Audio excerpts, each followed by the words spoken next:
Good. All right. That sounds great. Welcome, everybody, and thanks for joining us today on the call.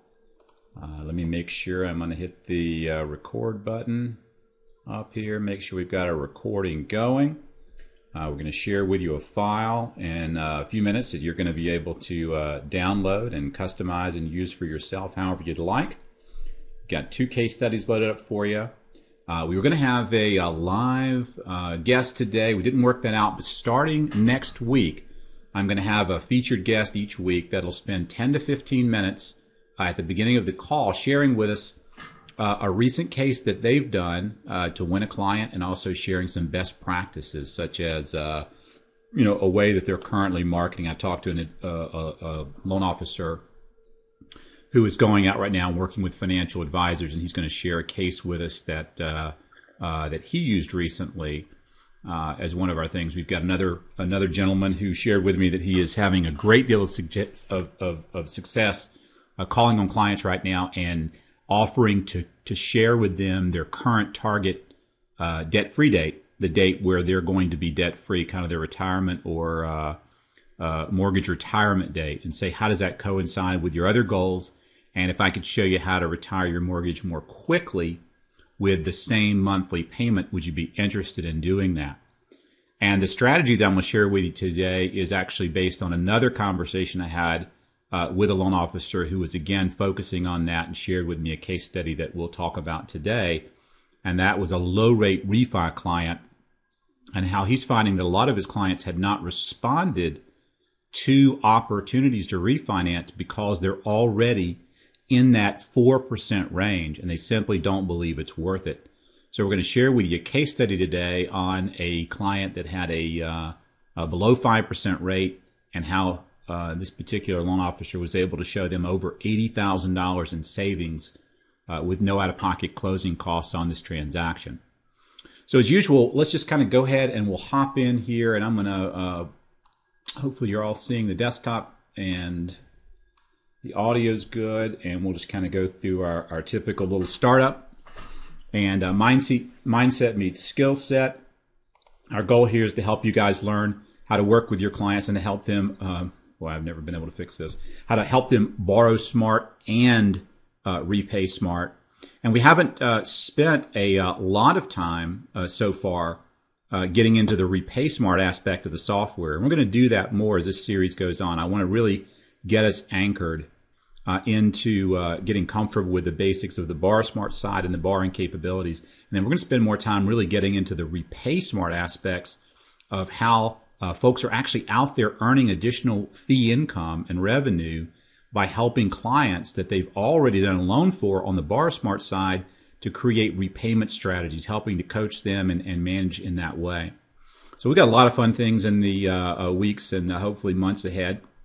So let's go forward now, take a look at our outline, and we'll see if I can do that.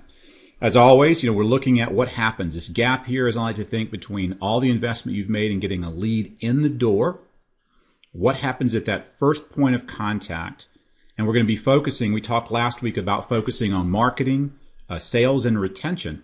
So today we're going to talk a little bit about marketing specifically, and I'm going to give you a great strategy that you can use to go out and market to your existing clients. I actually took one of the infamous Carl White's email outline templates that he shares in a lot of his workshops, and I wrote this particular email using that format based on a real live case study.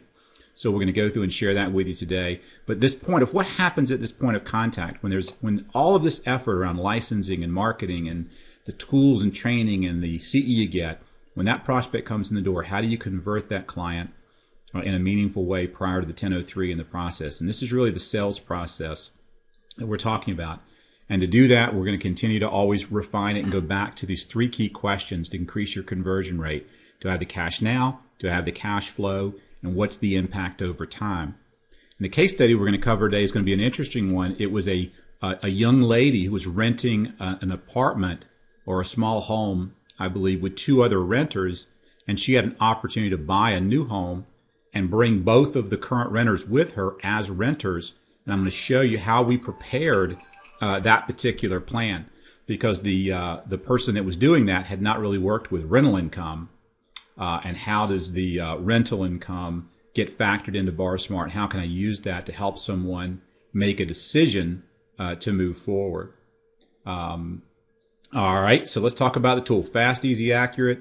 Deliver clarity and confidence that leads to quick action. We're going to try to get people moving from a maybe to a yes or a no as quickly as we possibly can.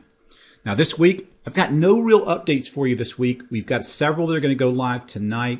We're adding an annual payment option on the wealth impact on the bar screen. So we had some people say, my clients actually want to make extra payments each year. This guy had a goal of making a $5,000 bonus payment that he gets every year towards his mortgage. And instead of trying to add that monthly, we've added an annual option, and that'll be live tomorrow. But we're not going to focus too much on updates today because most of those are more behind the scenes things that aren't going to really affect the day-to-day. Instead, we'll focus our time on some case studies here to give you a feel for how to present the information. We're going to do the rental income as well as the refinance and the savings target that'll lead us into our marketing strategy for the day. And then we'll try to leave some time for you guys to ask some questions and share some things along the way. So let's go over to the software. And let's look at this first one here. I'm going to do a renter is a buyer case. All right. So some of you have seen in our prior, and all of our recordings are on YouTube. They're in sequence. So this is our 4th event. So each week when we do these, we'll be posting them up. So if you miss one, you can go back and watch that prior event. So we're going to do a rent versus purchase. So for this particular case, I click Create a New Client Plan, and I'm doing a rent versus purchase because this person is currently renting and their goal is to purchase. I could use just a purchase plan, but using rent versus purchase is going to change some of the language to make it a little bit more tailored for that particular individual. The contract price for this rental to purchase scenario is $225. And I'm going to click the Add These Details button so you can see what we've added in here. The client has $20,000 that they have available for their savings, and they thought about buying and putting 5% down. So that would mean about $11,250. And part of what attracted them to this particular offer was a solid builder who was selling this property, and the builder was offering to pay, all of the closing costs. And this person knew that this was a young pharmaceutical sales rep. She had the money and could qualify. If she could qualify to buy, could she handle the cash flow difference with these roommates? So we've got renter as a buyer. She has $80,000 in gross annual income. That's her base. She has a bonus, but we're just using her base income for this. 25% tax bracket, and I put in a simple email. So again, you have very few fields here, just a couple that you need to put in. I've left all this blank.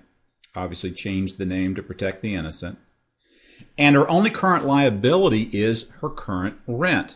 So we're going to look at this and say, what do we need to do? We added a liability called rent. We've got all these different options here, and one of the options is rent. And you can put in the creditor, you can put in landlord. In this case, I put in the property address, which was 417 Brisbane, actually Brisbane Drive. So that makes it easier to kind of share. I could put landlord, I could put rental, put whatever you think would be best suited for this. And the current rent that this particular client is paying is $1,200 a month. But she's spreading that rent across her 3 renters. So she's paying $400 a month, and her 2 roommates were also both paying $400 a month. So her only out-of-pocket is this $400 a month. But when we look at that $400 a month, we can put in, using the widget here, that we assume that those rates are going to go up over time. We can use something just shy of inflation, 2.5%. And she had a monthly rental insurance policy of $30 a month, which was covering all of her, renter stuff, clothes, electronics, things like that. So we want to put that in there because that is a monthly expense for her. And she's going to be paying that off because if she buys a house, she would no longer have to pay this monthly rent. So let's look at the objectives here as we had them come in. We've got a young pharmaceutical sales rep renting now, found a new house they'd like to buy. All right. The builder will pay all the closing costs, and the builder told her you could probably get in for as little as 5% down, which she knew she had.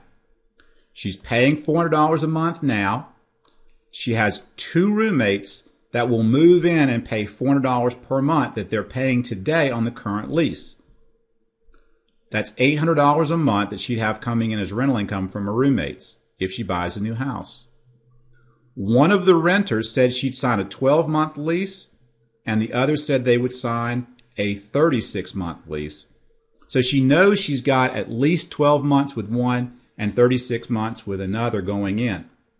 So that's our setup. And as you can see, there's not a whole lot of information that has to be taken here, but I want you to understand what's going on in this particular transaction. This person wants to do this, but they've got to justify it financially. In other words, as we say, they've got to be able to answer these 3 questions for themselves. Do I have the cash to do this right now? I think I do, but I want to know for sure. Do I have the cash flow, which is going to be the dominant question for this person? And then lastly, does this make sense financially? Over time, should I or should I not buy this house? So to answer that question, we simply go to the borrow screen.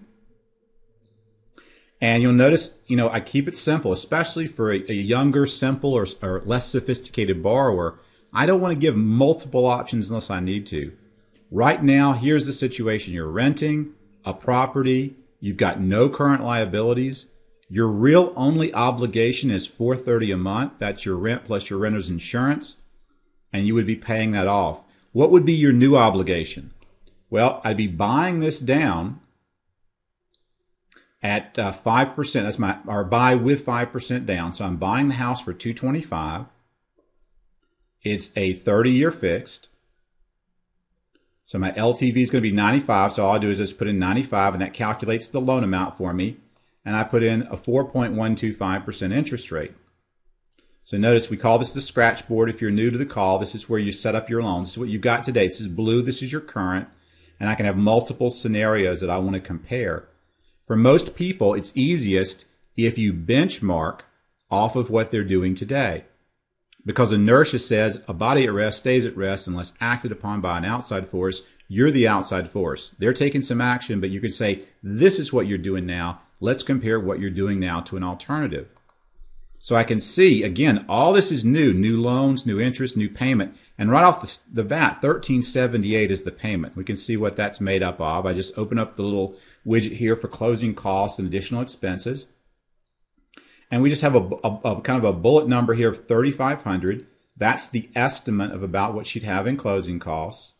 And the build or closing credit, so I just went in here and put in build or closing and then credit. And I put in $3,500, so that's a credit she's going to get against that. So it shows up as a credit. We got $165 a month in property taxes, that's deductible. $35 a month in mortgage insurance. And we got MI of about $128 a month. And that would also be tax deductible, and we're going to say that phases out around 78% LTV. So when I set that up and save it, that's what's feeding in here on this particular page to this person's monthly payment. All right. So I'm going to see, Angie, if you have any specific questions, why don't you pull them out of the main queue and hit me on the private chat with them. That way I'll know that there's something specific that I need to be covering. You just lost audio. Well, that's not good. Can you tell me if it's back? So I'm only going to watch your private chat, Angie, so let me know if there's a problem.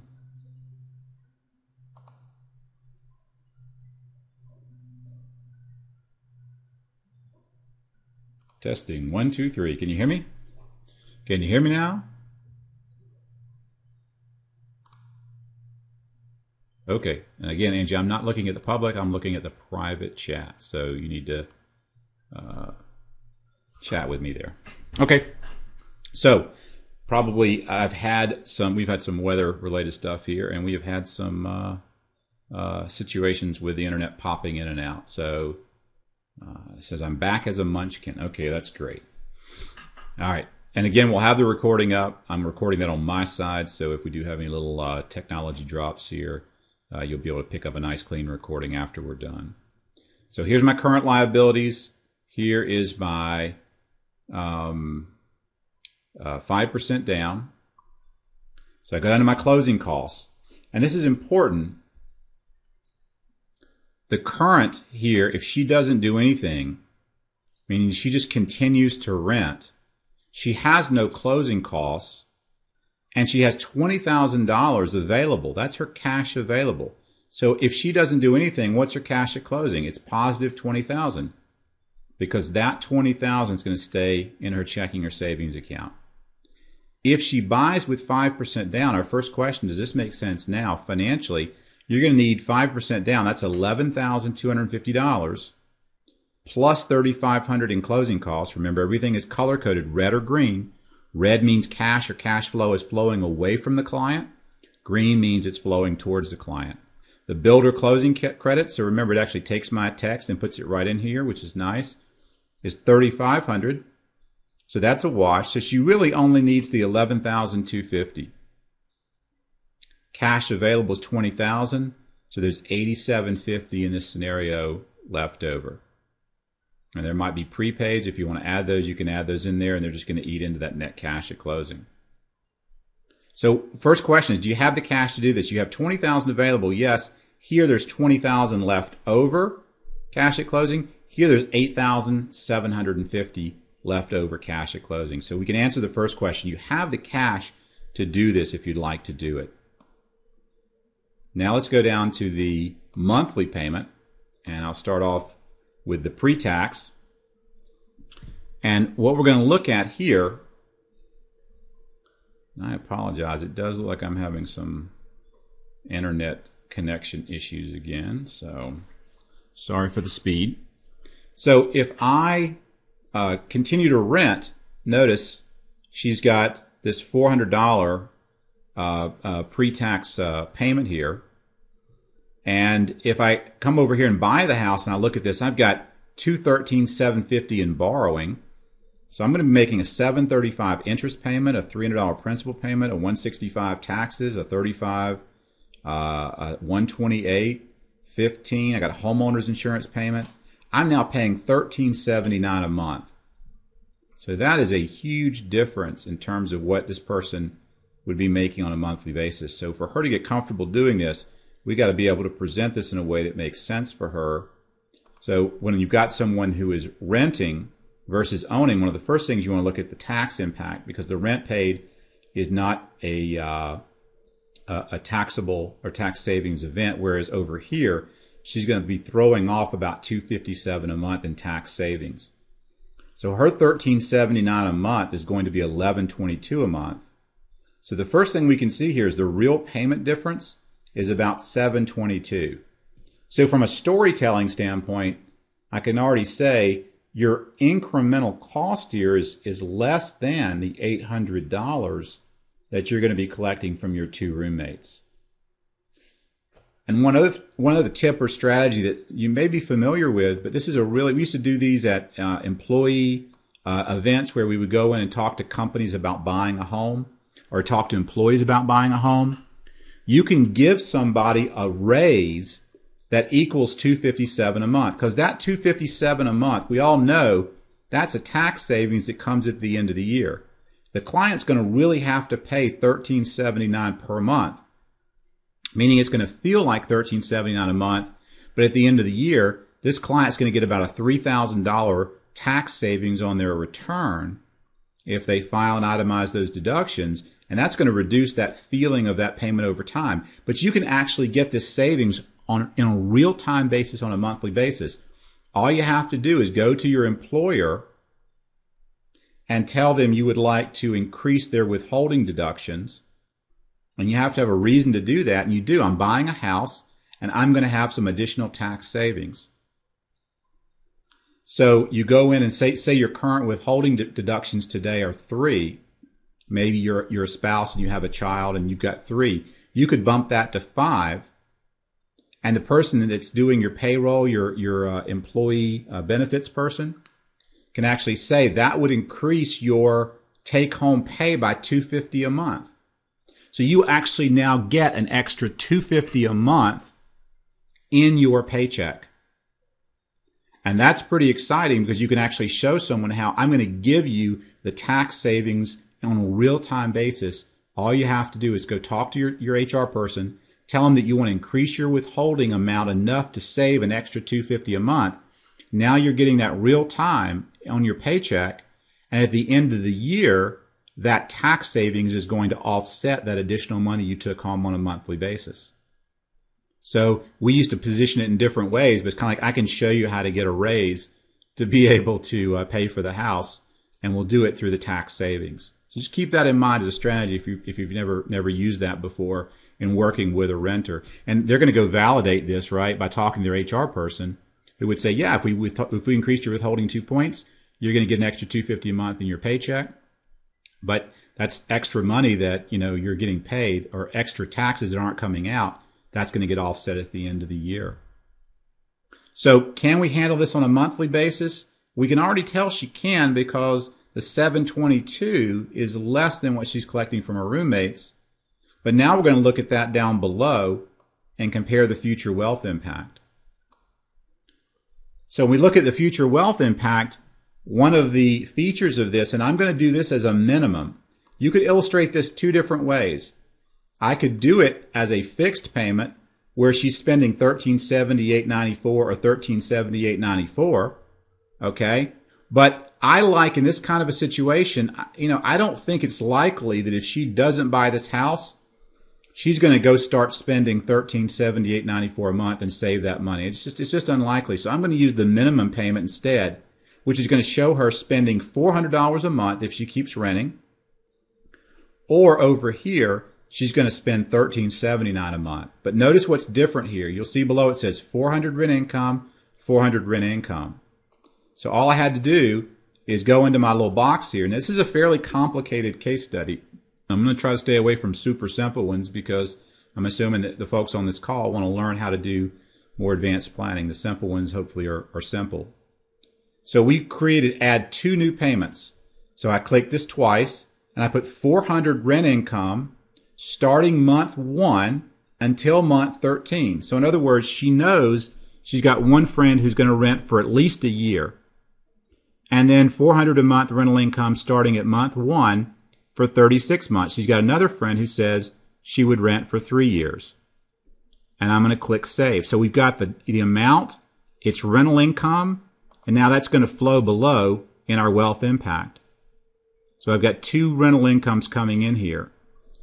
So let me kind of show you how this plays out in this example, because right now time frame is set to 0. If I was sitting there with a client, and I've done this with friends where I'm taking them through a scenario, I like to start at year 0 if I'm in the software, because year 0 is closing. That's your closing table. At the closing table here, okay, we got really what? She's going to spend 400 in rent. That's it. At the closing table here, if she buys this property, she's going to spend $1,379 for a payment. She's going to own a house that's now worth $225,000 that she's buying. She's going to have a mortgage now of $213,750, and she's going to have $11,250 in equity that she brought in, and that was brought in the cash to close. So what this does, it's a nice starting point, and now I can go across each year, and I like to kind of go across. Let's look at year 1. At the end of year 1, if you rent, you're going to spend $5,520 in rent. Okay, that's that $480 a month over the 12 months. So that's my out-of-pocket expense. Now, if I buy the house, you can see it's quite different, and this is a breakout. And I would tend to, you could break this thing out. I would keep it simple like this for the client, but I'm going to break it out for you. I'm going to expand the payments and show you she's going to spend $8,748 in interest, $4,116, that's taxes and MI and stuff like that. $3,683 went towards principal. And notice she has rental income of $9,600. Where does that $9,600 go? It goes into her savings account because it's currently set to savings. If I click this to repaying, then what's going to happen is it's going to take the $9,600 that she has come in, and it's going to apply that towards her mortgage. So notice what happens to her principal now. Her principal just jumped to $13,467. So everything's still flowing the same. What are you going to do with this extra $800 a month? Are you going to put it in your checking account? That'd be savings, right? It's going in my checking account. Or am I going to apply it towards the mortgage and really accelerate the principal. Either way, we're going to calculate the math for you below so that you can see the difference. But let's just say that she's going to put it in her checking account. So after 1 year, she spent $5,520 here. She had to actually spend $16,547 here. Now notice we have a 2% appreciation rate. So the house value has gone up to $229,541. Her mortgage balance has gone down to $210,067. And her savings account's gone up because that $9,600, okay, is now sitting there in her savings account. She had rent come over $9,600, and then she paid that into her savings account, so this is showing that savings account balance. So what kind of equity does she have? She has $29,075 in equity here. Now her cash to close, she had to spend $11,250 as part of that equity, so we've got to subtract that out. And she's got tax savings. She has no tax savings on her rent. Here she has $3,066 in tax savings. So this is pretty cool. At the end of the first year of renting, instead of being down $5,520, okay, she's actually up $9,863 on a net basis over the first year. And where's that coming from? It's coming from the principal, because principal is money she paid herself, plus the rental income that came in, plus the appreciation together put her up by $9,863. So let's go out to year 2. What's happening in year 2 here? The rental income dropped. So in the second year, she doesn't have, in this scenario, as much rental income, because what happened is the software said, you know, this rental income was only going to happen for 12 months. So in year 2, there isn't rental income from this client or this renter, but there is going to be rental income for this person. So what you're really able to model for her is really a worst case scenario. If that person continues to rent, she'll have that as additional rental income. But what we really want to look here is at a worst case scenario. So let's go out 3 years. So now in 3 years, if you keep renting, you've spent $16,923 to continue to rent. Here, you can see what you've actually spent. And I'm just going to shrink this up because this is how I present it. You spent $49,642. But you have a house that's now worth $238,901 based on a 2% annual growth rate. If you think that's too high, change it. Change it to 1%. You've got a mortgage balance of $202. You have $19,600 in your savings account from your renters. Your equity is $49,220. You put $11,250 in up front initially. You've got $9,000 in savings and taxes over 3 years. So you're better off by $14,331 after 3 years in a worst case scenario if you're getting just a 1% property appreciation rate.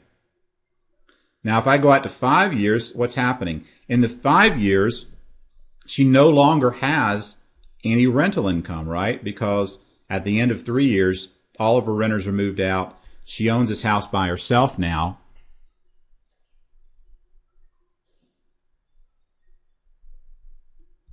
You have 2 sharing tabs open. Okay. I don't know how that's possible. Let me stop it and share. Let me stop and reshare here.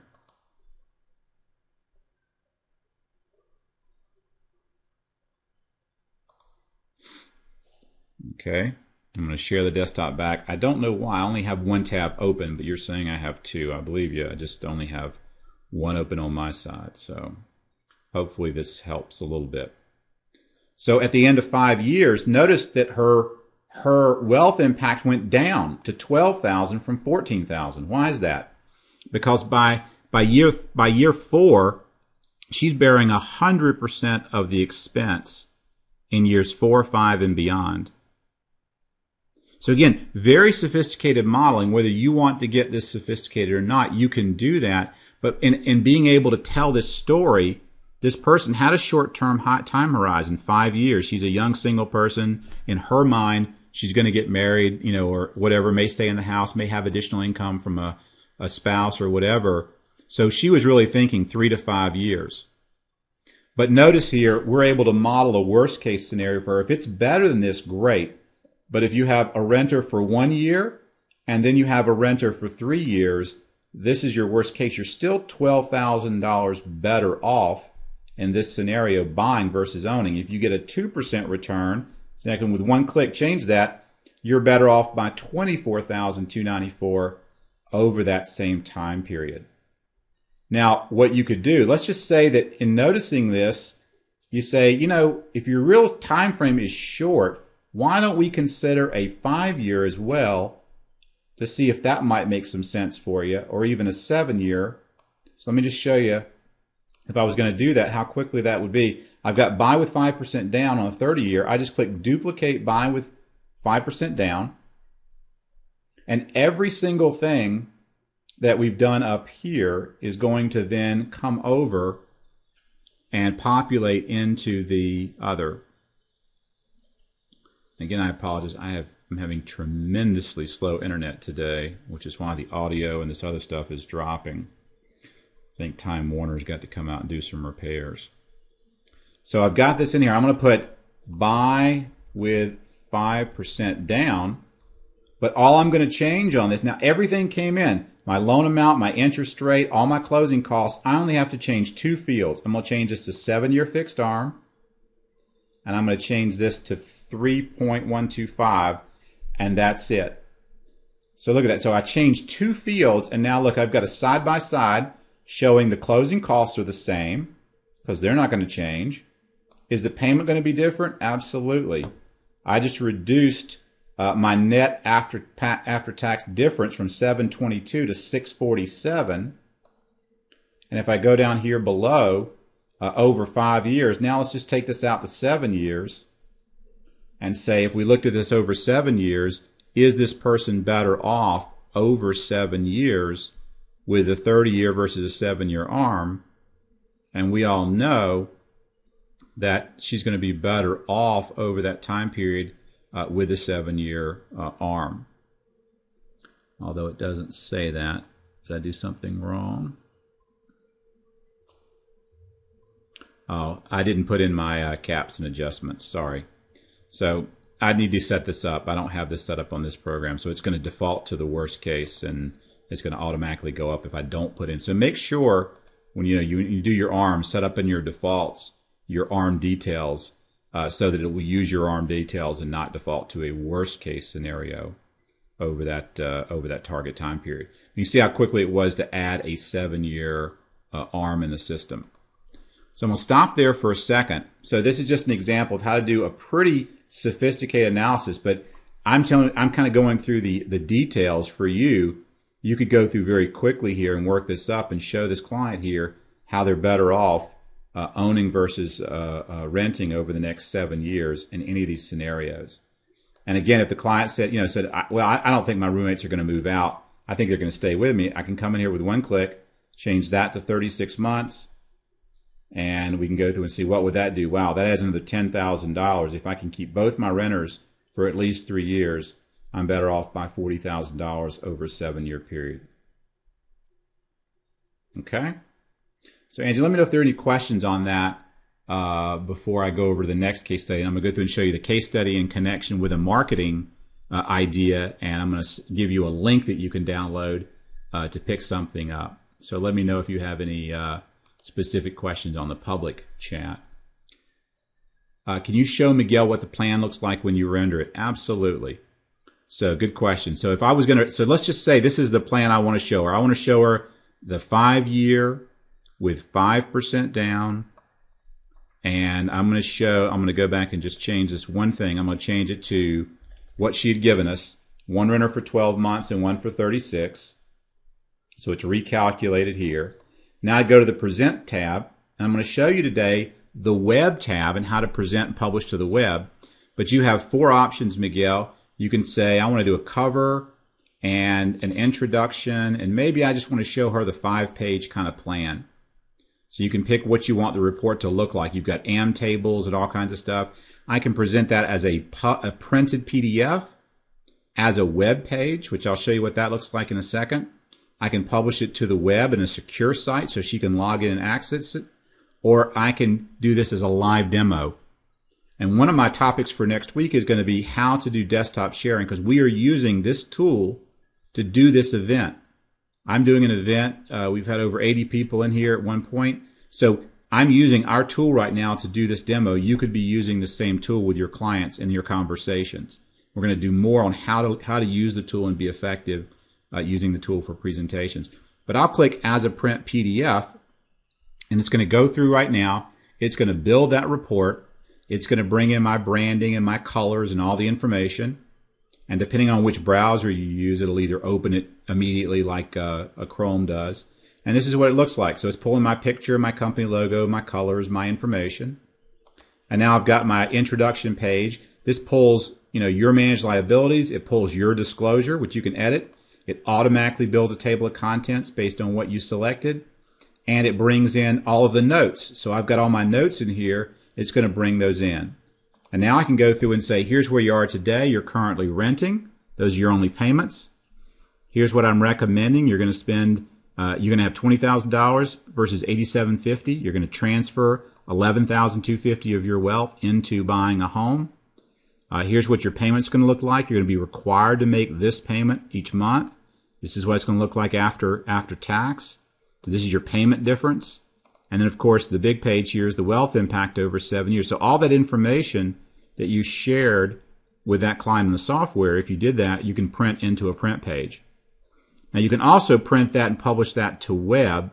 And that's what I want to show you next in our marketing case study today, how you publish to web if you haven't used that before.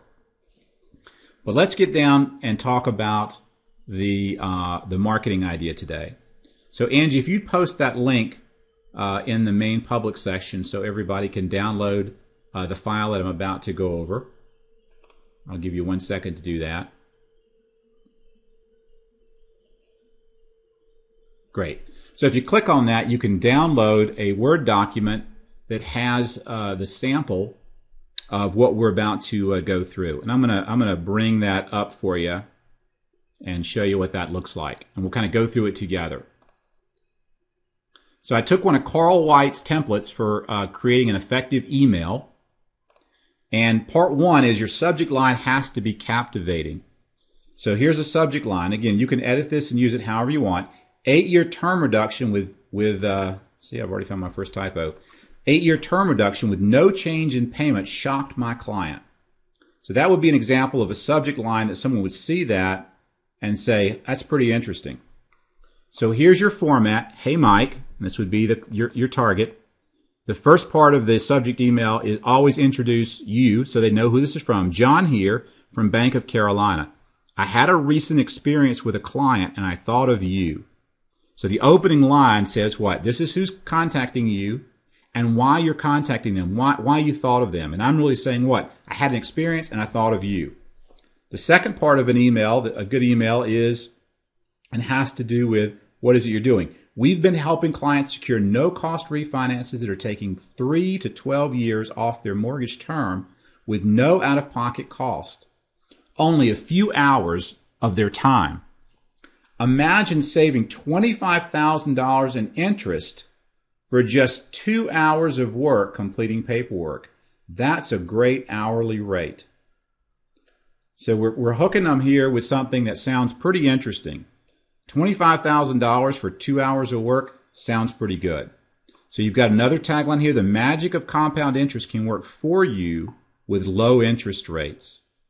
And this is where you get into the story. So you got to hook them in the first line or two using this format.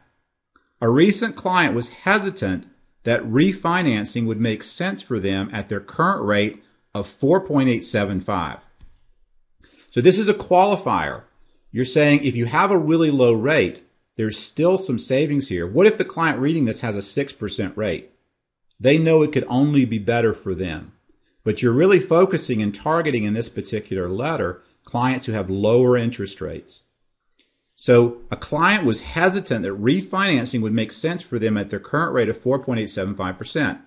They'd refinanced just 2 years ago, but with a 4.125% current rate and no out-of-pocket closing costs, they were able to save $82,445. So ask yourself, I would say ask myself, if I was reading this, am I interested, am I intrigued? If I have a 5.25% interest rate and I'm seeing this, what are we saying here? You've got a rate higher than this. And this client, it's called an evidence of success letter, is a common term for this. And you're using it to allow other people to peer into you or your life or your clients' lives and say, that's interesting. I mean, I would be interested in that. Take a look at this refinance.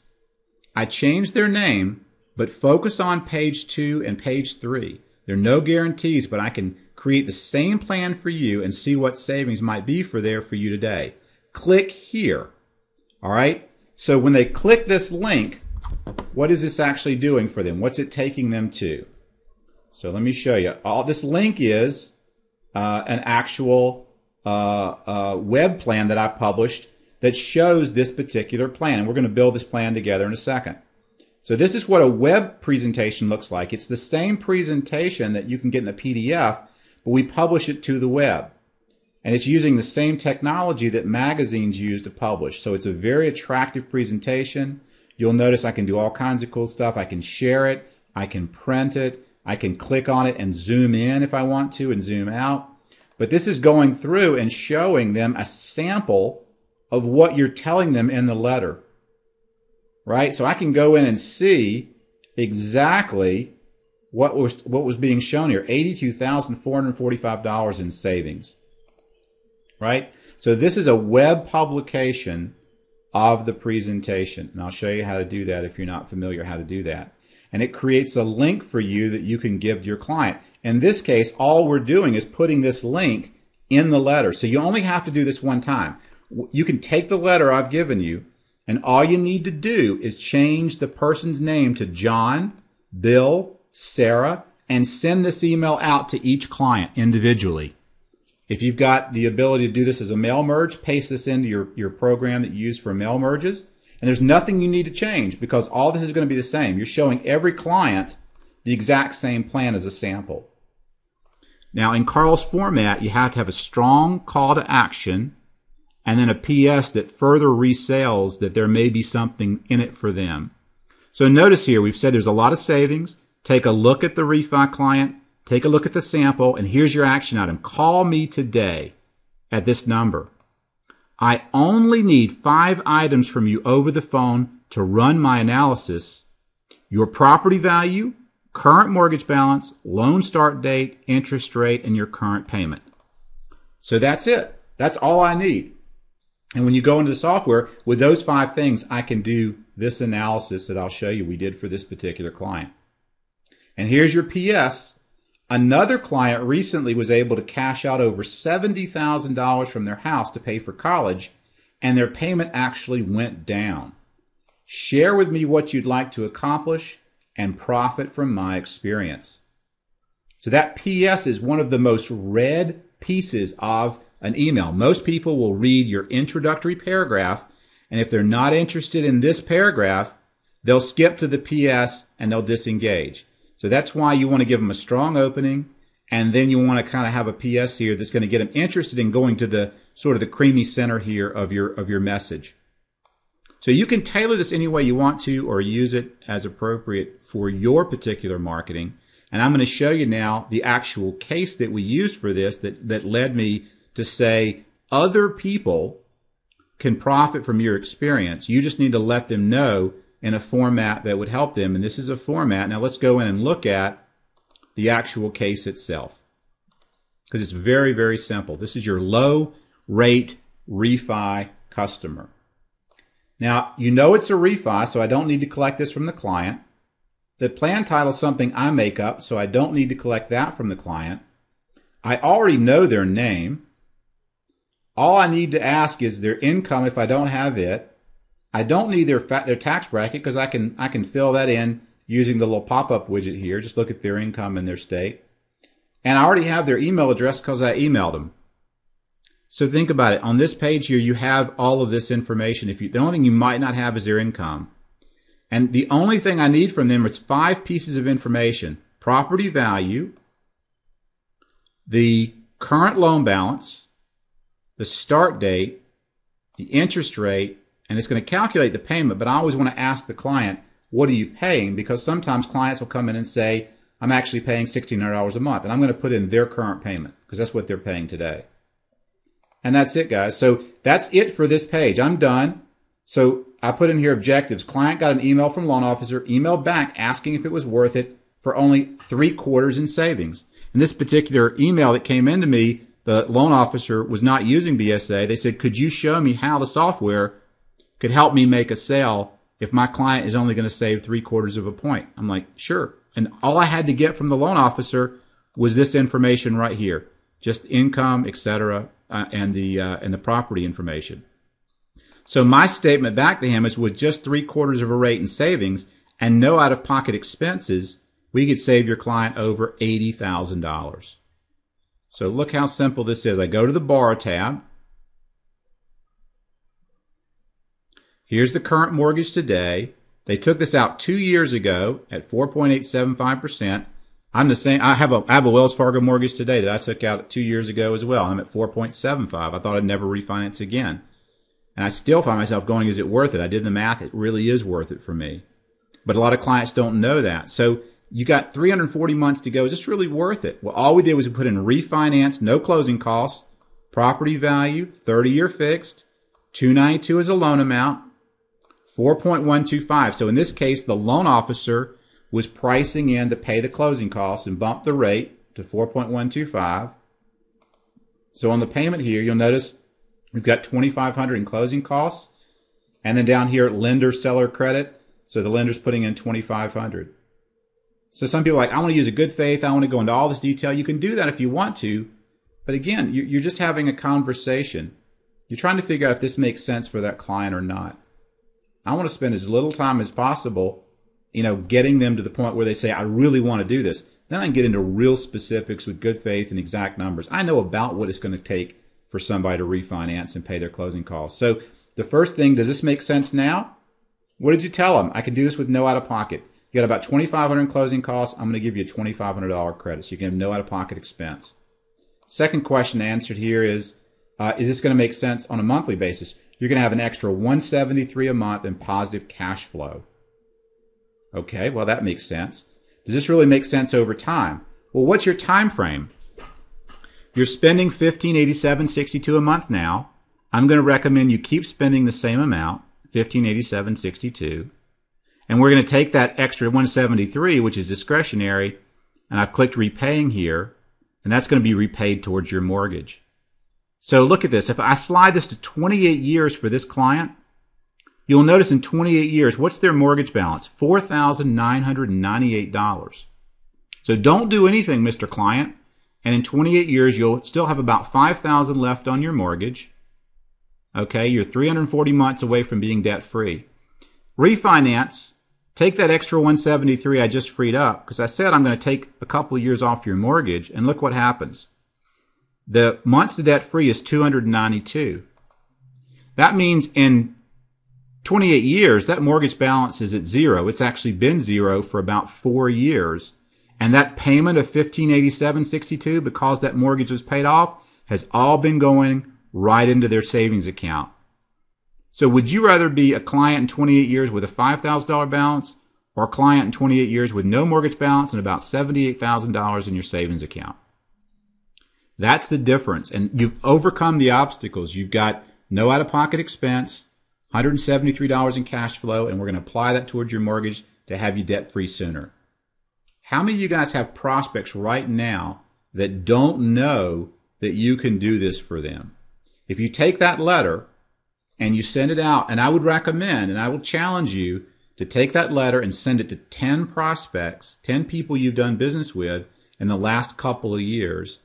If you get just 1 or 2 responses, you can generate, as you know, several $1,000s in additional commissions and help somebody in this situation. Now, one other thing that we did is he said, well, what if they paid closing costs? Would they be better off? So all I did was click duplicate refinance for no closing costs. I just duplicated this down, and the only thing I did difference here is we lowered the rate to 4% because he's not going to use the SRP to pay closing costs. And as you can see here, closing costs are $2,500. There's no lender credit here. So we know there's a difference now, right? In this scenario, there's no out-of-pocket at 4 1/8. Here it's 4%, and there's $2,500 out-of-pocket.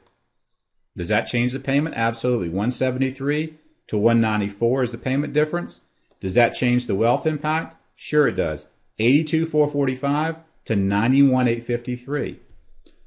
So not paying those closing costs out of pocket is going to cost that client an extra $8,000 or $9,000. But the benefit, as we talked about in these prior cases, if you need to, what I want to show here is a choice between two positives. Not between staying with the current or getting the refinance, but would you rather do the refinance with no closing costs and save $82,000, or the refinance and pay your closing costs and save $91,000 over the next 28 years? Either way, this is a pretty cool win-win. Now, let's just say that I in this situation, I'm going to present, this scenario. All I do is I go to the present page, and remember, if you're going to build your own case study like this, you can follow along in this video and create your own. I'd recommend you create a case study that shares or showcases something you've done for a client recently. And when you create that case study, keep it simple. Use a cover, an introduction, and the 5-page expanded summary. That's what I would recommend. It gives a nice presentation, but it's only 7 pages. It's not overwhelming. And all you do is click, instead of clicking as a print PDF, click as a web page, and it'll say, okay, we're publishing your presentation to a high definition flip through brochure. It'll be ready in 5 minutes or less. And usually in about 3 minutes, you'll get an email that says your plan is ready, and it'll have a link in it. And that link is what I put in right here. So anybody with this link now can go in and view that plan. I had a call the other day with someone who was looking at putting material on their website to differentiate themselves from other people. And I said, well, why not put some plan samples up of what you've done for people? And all you have to do is create links so that any client on your website or blog could actually take a look at some of the plans and some of the savings that you've created for your clients. You could actually put up just the one page, right? So if I go back over to, let's see, let me find the right window here. I'll go back over to this. If you wanted to, you could publish just this page right here. Repaying comparison over 28 years. Save $82,445. That's pretty darn compelling. But I think what this does, it gives someone a nice vision of what you're going to do for them as a client deliverable. And to get this presentation here, all you do is click this button right here as a web PDF.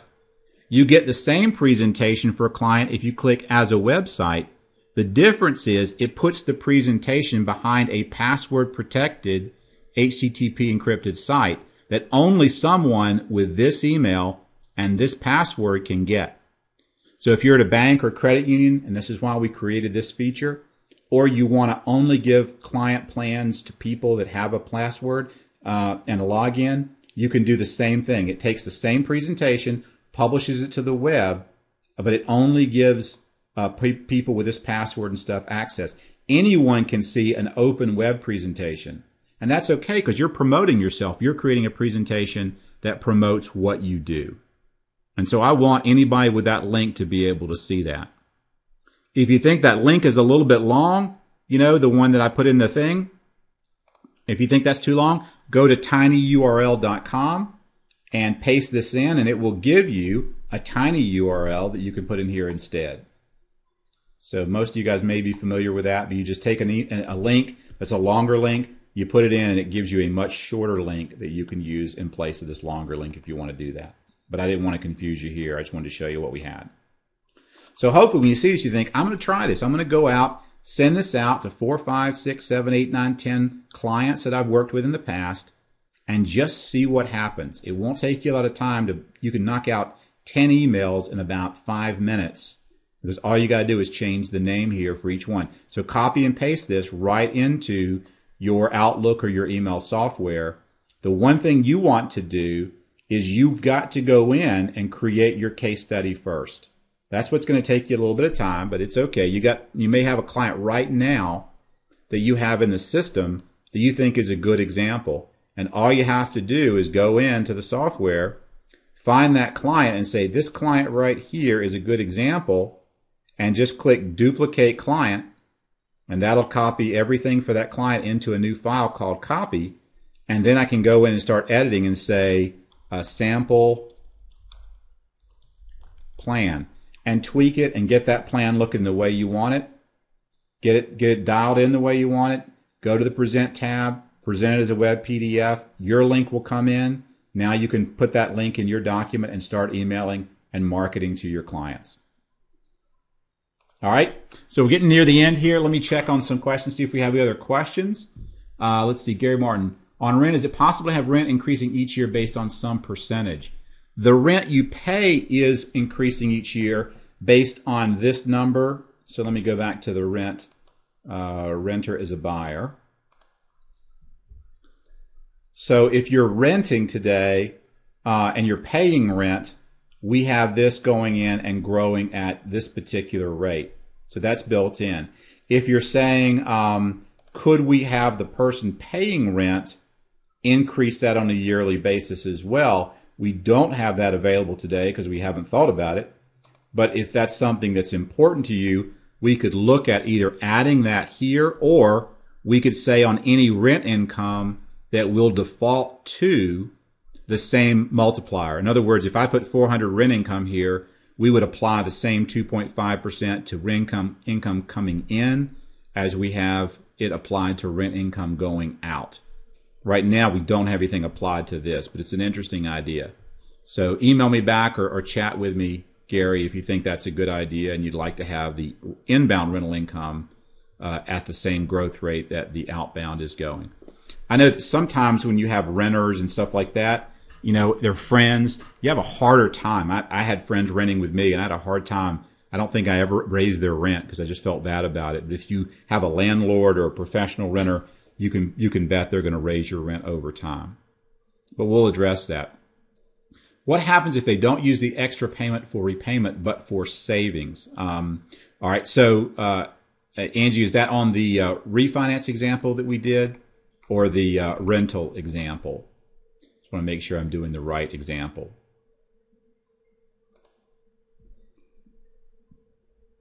And that's from Roger.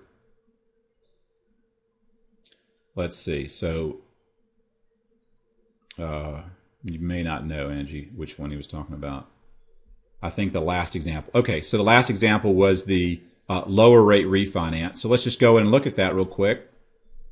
So if I have a situation where instead of repaying and accelerating the repayment, they were saving, I can just click the saving button. And what happens here? It just assumes that any extra cash or cash flow over that time period is not going to repay and accelerate the payoff, but instead going into savings. So you'll notice now for this client, if they don't do anything, in 28 years, they owe $49.98. In this new scenario here, they still owe $32,547 or $32,103. So they owe substantially more in 28 years because they're not repaying with their extra savings. This 173 and 194, this extra cash flow, isn't going into a savings account. I mean, isn't going towards repaying the debt. It's going into savings. But notice here, they've got savings of 125 and savings of 141. So here they owe $5,000, but their savings balance is zero. They're still not debt free. Here they are debt free. They owe $32,547, but they have $125,000 in savings. In this scenario, what I'll do sometimes, I'll show you kind of another little trick to kind of think about in terms of illustrating to a client, helping to sell a point. I'm just going to drop it down to 1. Let's go backwards here a couple of years. Let's go to 25 years. Now let's go to 24 years. Okay, so I would present this at 24 years and say, in 24 years, if you keep doing what you've done, you're going to have $73,223 in liabilities, and that's going to be, and you're going to have no savings. If you refinance and put this $173 a month away for the next 24 years, you're going to owe $90,000. You're right, you've extended your mortgage from 28 years to 30 years, so you've got a larger balance, but you'd have $95,679 in your savings account at a 5% growth rate over that same 24-year period. So what are you able to say about that? Well, if I've got $95,679 in my savings I wouldn't have had, I could write a check and pay it off. I'm debt free. Here, I'm still $73,223 away from being debt free. And if I want to go out the full time frame, Notice what happens when I go out to 28 years. I still have no savings because I still have a mortgage balance. This has gone to 125. But the software is always normalizing to be fair. If I go out 30 years, notice what happens. The debt's paid off. Once the debt's paid off, I start putting that money towards savings. But still, in 30 years, I have no debt either way. But my savings balance has grown to 34 here and to 143 here. What's the wealth impact? I'm better off by $109,053, refinancing and putting $173 a month away at 5%, than repaying directly. And you have that ability to do that in this scenario. So I know we're at 3 on the dot, and I really want to continue to be respectful and start on time and finish on time, but I will see if there are any other questions here. How does the refinance presentation work when the client wants to set up a new escrow account? That will make the cash to close a lot higher. Okay, great point. So let's say in this case the client is going to set up a new escrow, and let's say that they're going to have prepaids of $5,000. All right, and I click Save here. You'll notice that flows in. So what are they going to do at closing? They're going to pay $5,000 out of pocket on prepaids.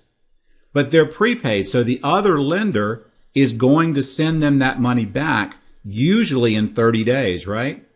So they're going to have to front that money out of pocket. Now, you could finance that in. I could bump this loan amount by $5,000 and finance those prepaids right in. But as some of you guys may remember on our last call, one of the other new features that we added in down here is I can come in here and click Add a New Payment, and I can put in $5,000 and say it is an escrow refund, and it's coming within 1 month of closing, and I click Save, and guess what? You now have cash to close of $5,000, but we also are going in and we're showing a credit here of $5,000 coming back from the lender. So that gives you the ability to really show the wealth impact with that $5,000 escrow refund coming into the picture. Your other option would be, let me just take this away and click Delete, is to have no escrow refund down here and say you're going to pay $5,000, all right, but I'm going to take this loan to $297, and with one click, what have I done? I've increased the loan amount by $5,000, so I got closing costs of $2,500, prepaids of $5,000, a lender credit of $2,500, and what else I've got? I've got $5,000 cash at closing. My whole thing is washing out at zero. And then, of course, I could still come down here. Are they still going to get the $5,000 back from the lender? Absolutely. So I could come in here and put the $5,000 is an escrow refund. It's going to come back in about 30 days, and bam, all that's going to flow through to your numbers below. So again, hopefully you see how quick and powerful this is on a variety of different scenarios, but still keeping it's manage, borrow, and present. Set up your account, put in your borrowing scenarios, and then go to your present tab. So again, I encourage you all to go through, take this letter, give it a try. All you have to do is put the name on it, tweak it a bit, put your logo and stuff, or put your signature down here on your email, get it set up, and then go in and put in this one link that you put in for yourself so they're seeing your information. Once you know how to do that, you're going to get creative and start thinking of other places that you can put these web presentations and samples and examples for advisors and realtors and stuff like that to come see. Think of them as like your tombstones and best practices for you. How long do the linked presentations remain available? Forever. We don't take those down. So once you create the presentation, it's yours. It's going to be there. We store it on the servers, so you'll be able to access those for as long as you need to. If you go in and let's just say for this client, you went through and changed something, and you created, and you say you wanted to go in on this time, you want to do a cover and just a 2-page sample, and you click as a web PDF, it builds a new presentation and gives you a new link. So the old link will still be there. That won't change. That's on the server because it's one presentation, and it will send you a new link with a totally new link for that new presentation. So each time you click the button, it's building a new presentation and sending you a new link for that. Did you show how much sooner the payoff will be if they add the monthly savings, if added on a yearly basis back to principal?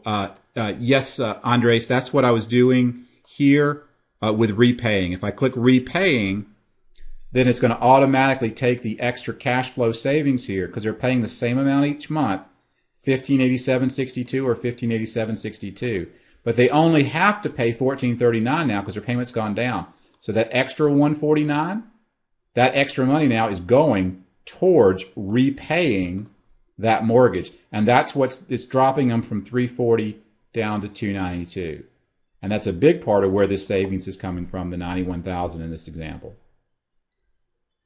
All right, that's it for today. We'll start back up next Thursday at 2. I'll send you a reminder out, and we'll have a guest on with us next Thursday, and we'll go through and continue to hopefully share with you some updates and best practices and some new marketing ideas on how to use BarSmart. And again, we hope that through this series you will truly profit from our experience. So all the best. Have a great day. If I didn't answer your question, feel free to email support@kendalltodd.com, and I'll get back to you individually as well. Have a great day.